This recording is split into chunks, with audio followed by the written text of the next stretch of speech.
Well, that was a musical interlude there. And that's what we got on SmackDown the other night. What was the date of SmackDown? March 15th, a Friday night, red letter day, because we got not only the professional wrestling program, but we got a big singing concert from The Rock, the biggest star in pro wrestling today. I'm trying to find my notes on this show. Here they are.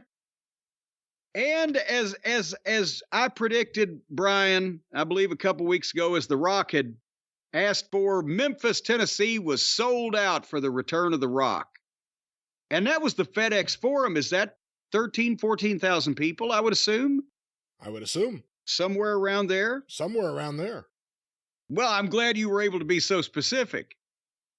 So still, Sputnik Monroe, counting the people that knocked the outfield fence down, still has the record. He's got more people, but The Rock is in number 2 place now ahead of Jerry Lawler. So, I mean, right now, they had 25 minutes of The Rock and then an hour and a half of everything else. It's night and day, and they can let him go out there and just do whatever the fuck he wants to do. He's stealing the show. And they opened the show with the tape package of last week's confrontation with Cody and Seth and Roman and blah, blah, blah, that did apparently almost 3 million viewers last week, I believe, again, for their segment on SmackDown. And then The Rock comes out and the place goes batshit, not only because it's The Rock, but now he's been promoting, and everybody knows at this point, that audience, Memphis, my old hometown, I started here.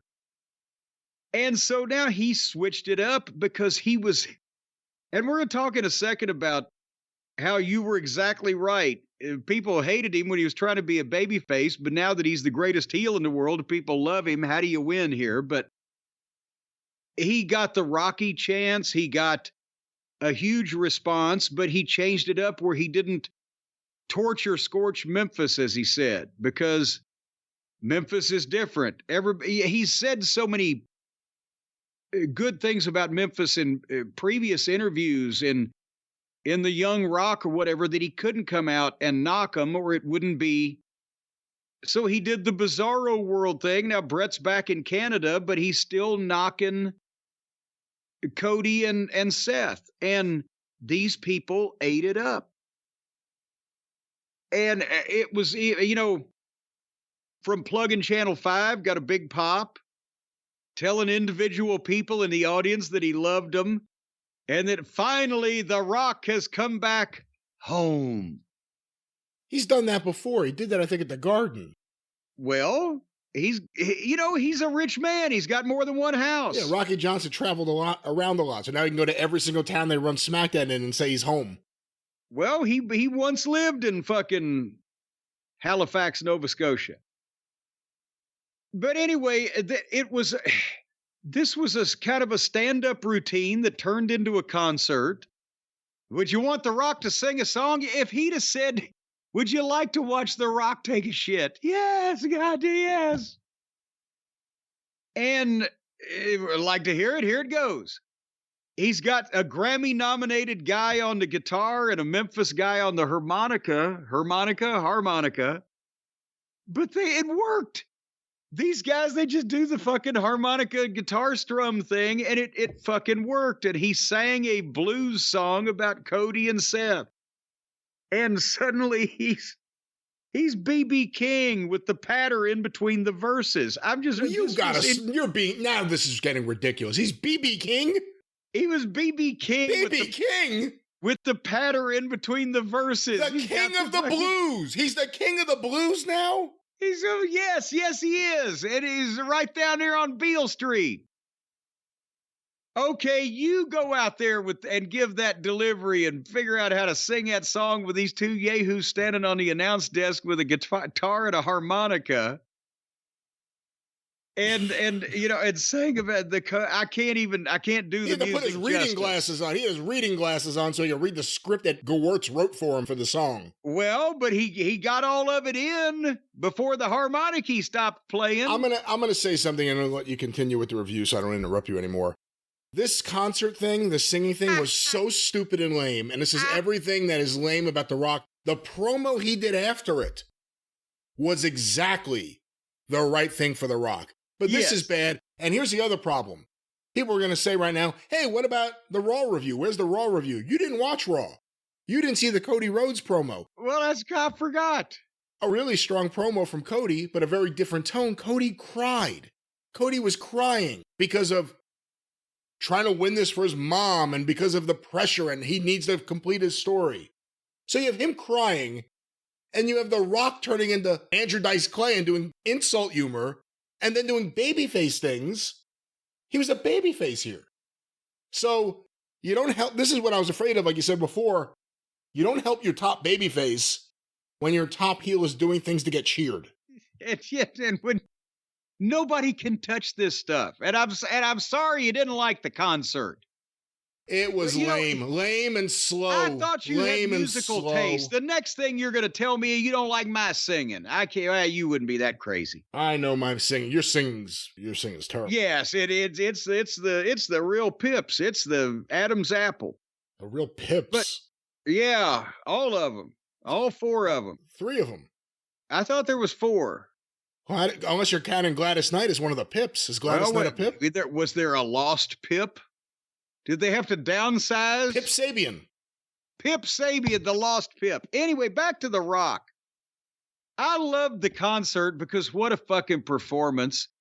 And yes, that's the thing. He's still being an asshole and he's knocking the baby faces, but because he's so incredible at it, they're cheering the fuck out of him. And it was Memphis.